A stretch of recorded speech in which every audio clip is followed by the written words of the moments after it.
Castlevania Symphony of the Night doesn't need an introduction. You play as Alucard, Dracula's son, who has, in his own words, come to put an end to this. I've come to put an end to this. A lot of the movement is going to feel especially modern and smooth to people less experienced with older games, which also runs contrary to other Castlevanias before it. The intro of the game does a good job of setting up the differences to make people more aware of how large they are. You start off as Richter Belmont on the final stage of Rondo of Blood fighting against Dracula. This not only serves as the setup for the events later in the game, but also doubles as a way to make sure you know what Castlevania normally feels like to play. Richter has the typical rigid commitment-heavy movement that you'd find in the past entries of the series.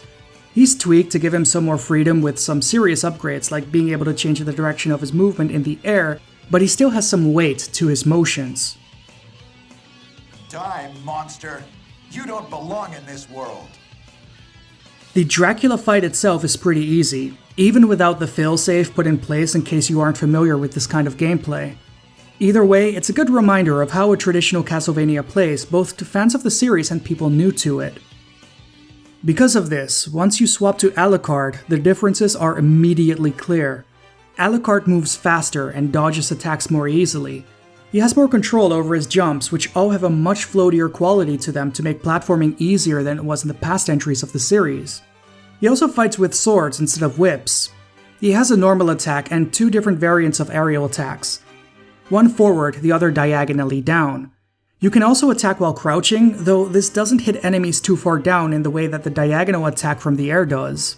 The most common way to go through the game is to jump and attack right before landing, since attacking on the ground locks you in place, but upon landing your animation is reset, whether you're attacking or not, so you get to keep your full forward momentum.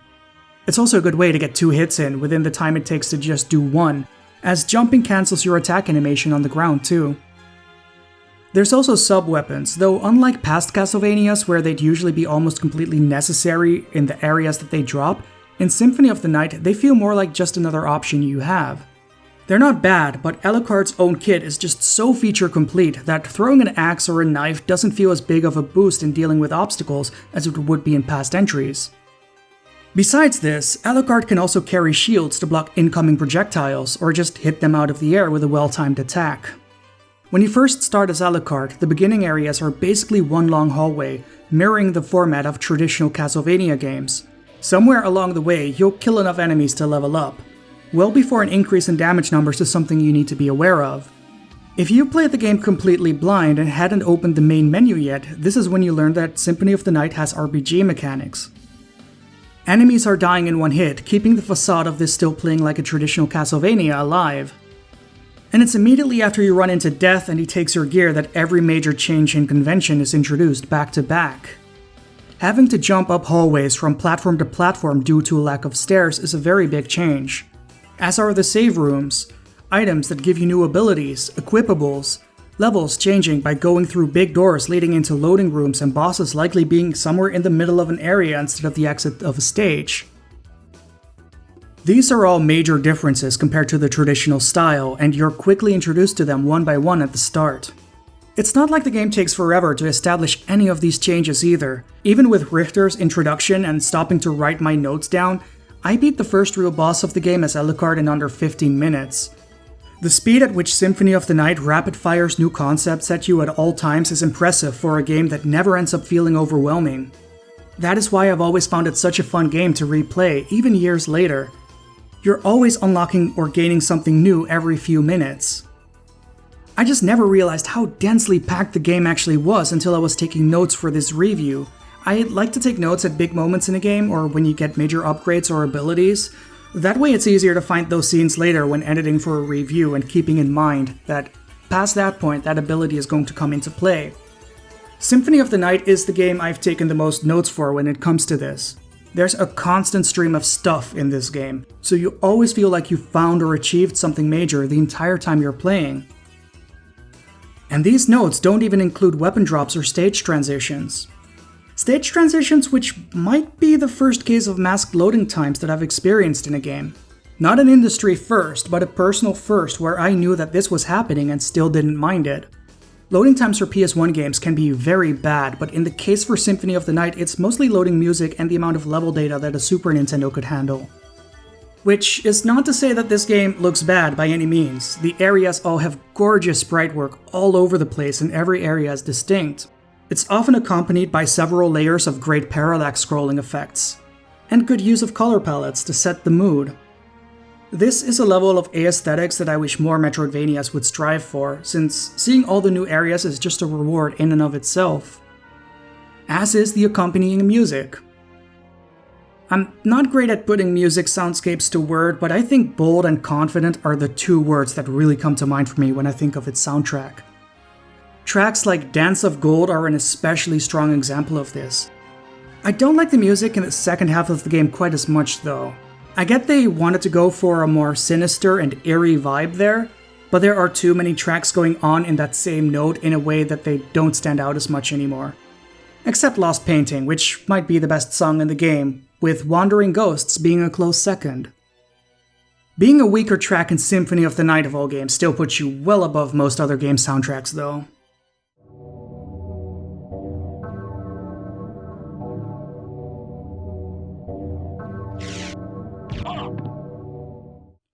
One thing I've always liked about Symphony of the Night is just how much extra stuff there is that the developers didn't need to put in there, but I'm glad that they did.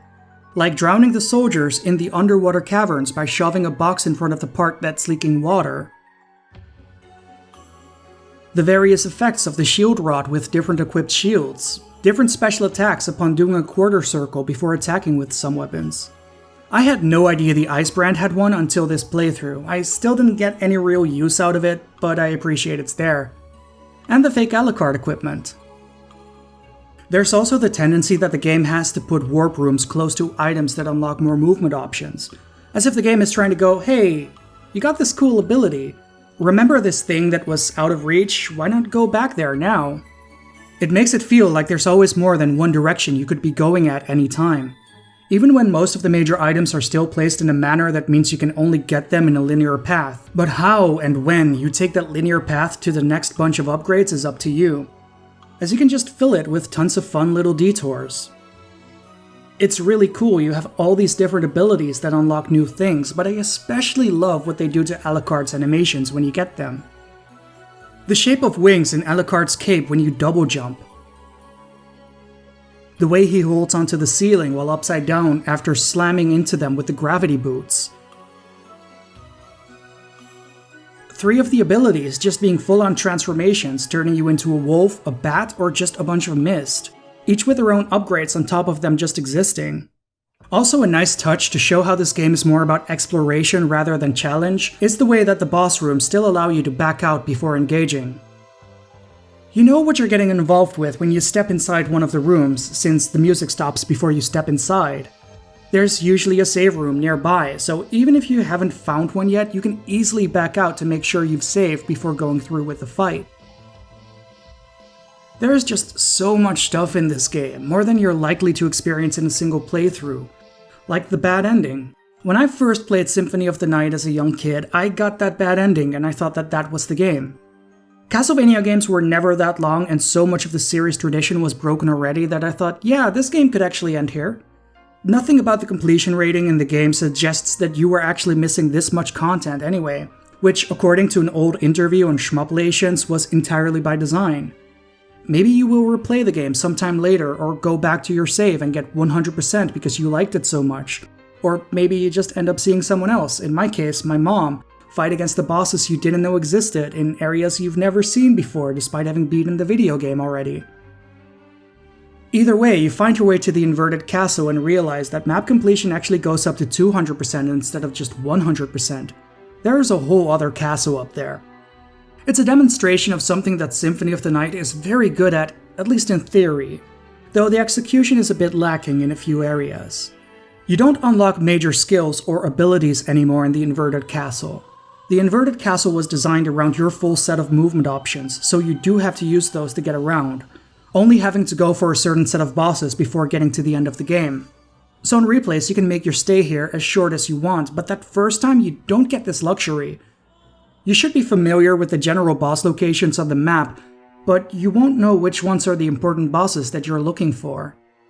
Having to constantly float around as a bat or as mist to dodge the rooms jam-packed with annoying enemies, Enemies that barely deal damage and can still knock you out of the room at the edge of the screen isn't the best feeling either.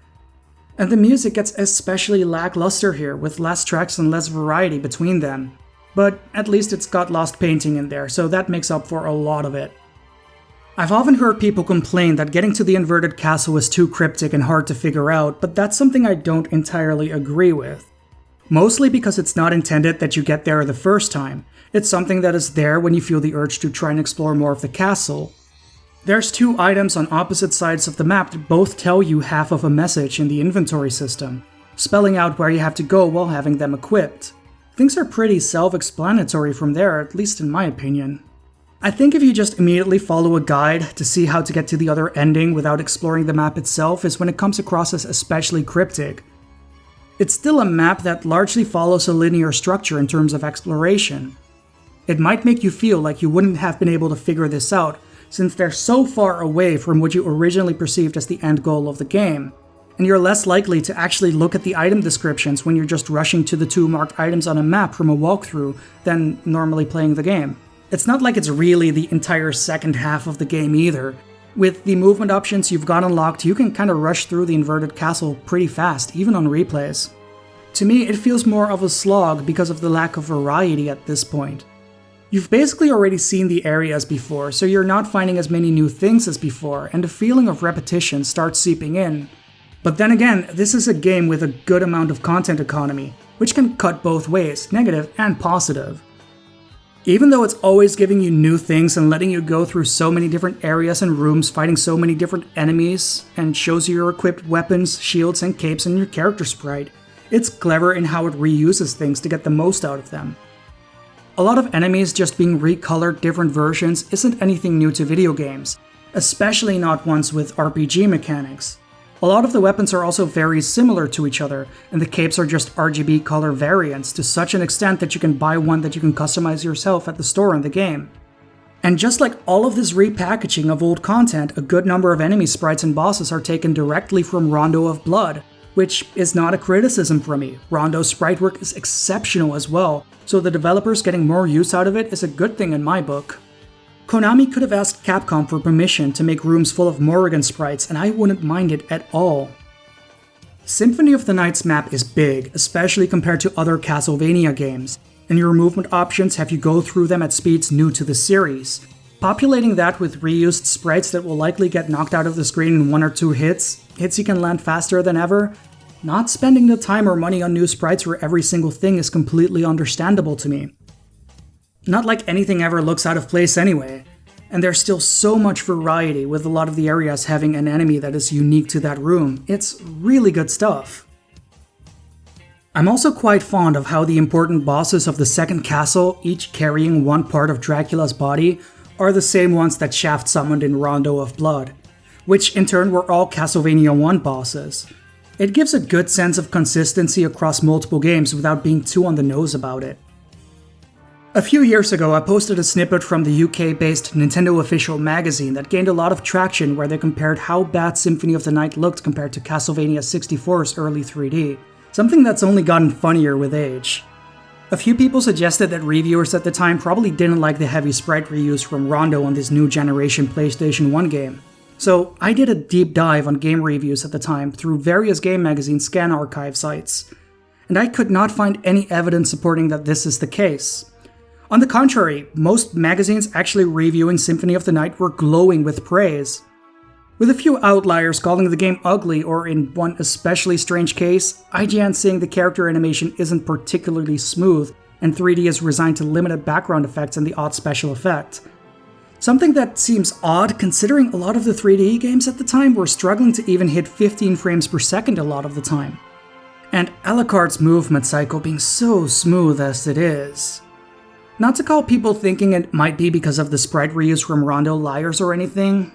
I think that line of reasoning is actually a lot fairer than what that IGN writer said at the time. Not that he slammed the game, by the way, that was also a positive review. Most reviewers didn't seem too familiar with Rondo of Blood, but the 2 that I found that had played it were especially enthusiastic about Symphony of the Night. GamePro even went back to go over all the past entries again to reaffirm Symphony of the Night as their new favorite in a franchise that they very clearly loved.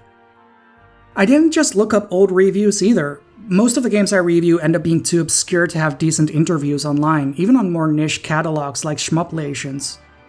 But SOTN is a very clear exception to the rule. Some of the earlier statements about map percentage and the false ending being intentional were things I learned from reading interviews there. Something that was entirely new to me though was how the lead developer Koji Igarashi was actually a main scenario writer and programmer for Tokimeki Memorial, a dating sim that explored a lot of what was possible with the CD format in terms of voice acting and general presentation, also popularizing the use of friendship rating mechanics that became widespread across Japanese games immediately after. There's a really good article about the historic importance and legacy of this chronically overlooked dating sim that I'll post in the description alongside the shmuplations interviews. It also turned out that there were a lot of ideas that the developers were experimenting with in Symphony of the Night, and a good number of them were left unfinished, unrefined, or just not balanced in the way that they originally intended. If the interviews are to be believed, familiars were supposed to be balanced better, likely with the intent that you'd actually have to use them more directly. There was also supposed to be a morality system in place based on sub-weapon use that would decide what ending you got. The ideas presented are interesting in a what could have been sort of way, but I'm generally glad that the game came out unfinished with all these experimental ideas floating around to explore and play with in the way that it is now. There are some things I would have added or changed if I had the power to though, like better map notation, marking the loading screen so you know where areas begin or end, maybe signals showing what the boss rooms were, a zoom button to better examine areas and see where you forgot to enter a door, a toggle button to switch between the normal and inverted castles on the fly. I'd also like better sorting options on the inventory screen, and for the music to keep playing when you enter the menu instead of breaking it up. Though the menu was always intended as a placeholder that was kept because it just works. So it makes sense that it is a bit unfitting to the game itself. Or having your health still have a meter next to that number. It's nice to know that you have 100-something health, but it's not helpful when it doesn't tell you what the total is at the same time.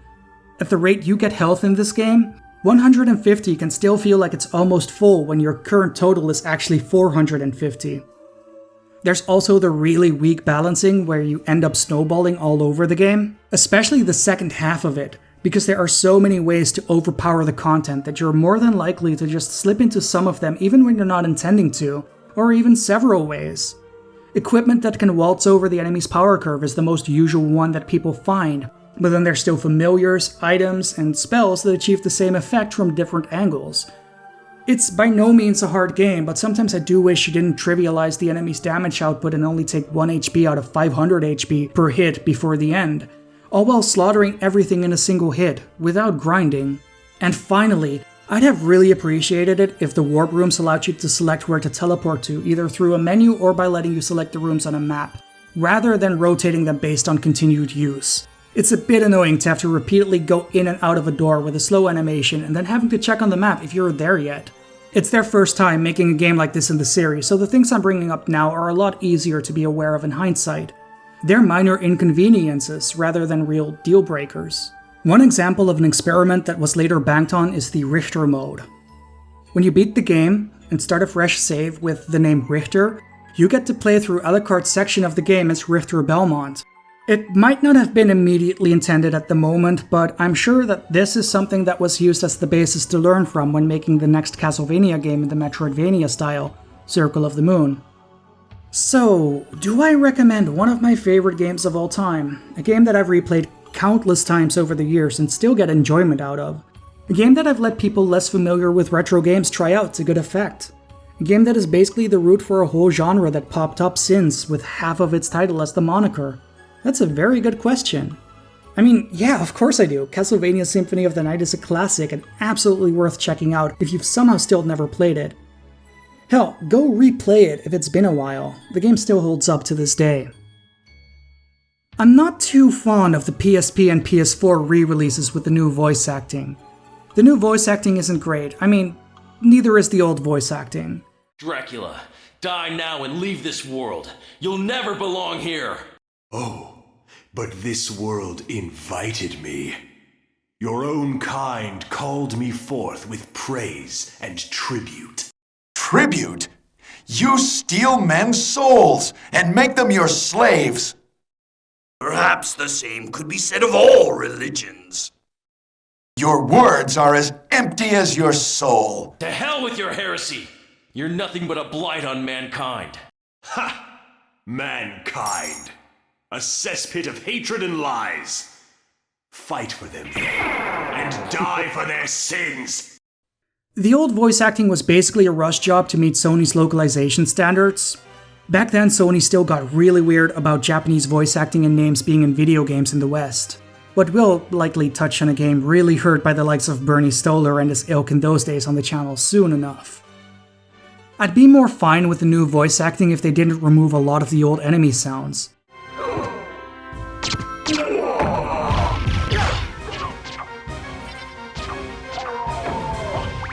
Or if the new translation was at least somewhat memorable, but as it is, it's a shame. Alucard, what is your business here? I've come to put an end to this. Ever the insolent boy. But there will be no games here. If you will not behave, be gone. I will do neither. Step aside, old man. Alucard, what is your business here? I've come to put an end to this. Still befriending mortals. I'll not ask you to return to our side, but I demand you cease your attack. I will not. There's also an issue I was having with the release on the PlayStation 4 where the map would not immediately fill, often taking a few minutes to keep track of where I'd been, making it hard to immediately know where I'd already explored or not by just looking at the map. It's bad enough that the Symphony of the Night map is incredibly bare bones, but it gets worse when it's not updating in real time. There's also the Xbox 360 version, which, to fit inside the small file size limitations of Xbox Live Arcade at the time, heavily crunched down the audio.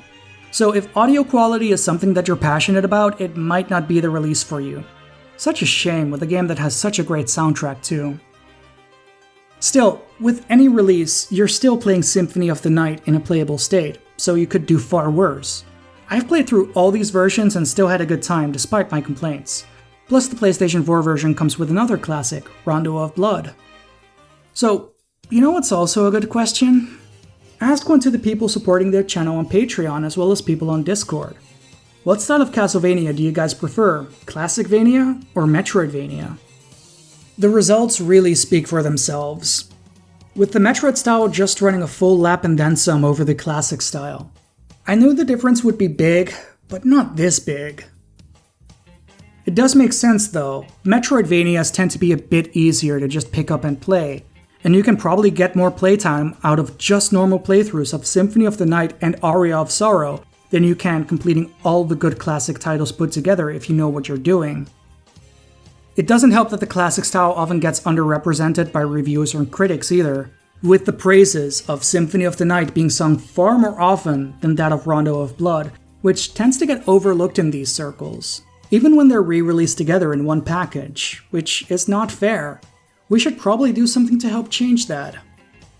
As always, this video was brought to you by people supporting me on Patreon. If you would like to become one of the names that you see scrolling on the screen right now, head over to patreon.com/AboveUp and I will, see ya. Just like the wind, I've always been drifting high up in the sky that never ends. Through thick and thin, I always win, 'cause I will fight both life and death to save a friend. I face my destiny every day I live, and the best of me is all I have to give. Just like the sun, when my day's done. Sometimes I don't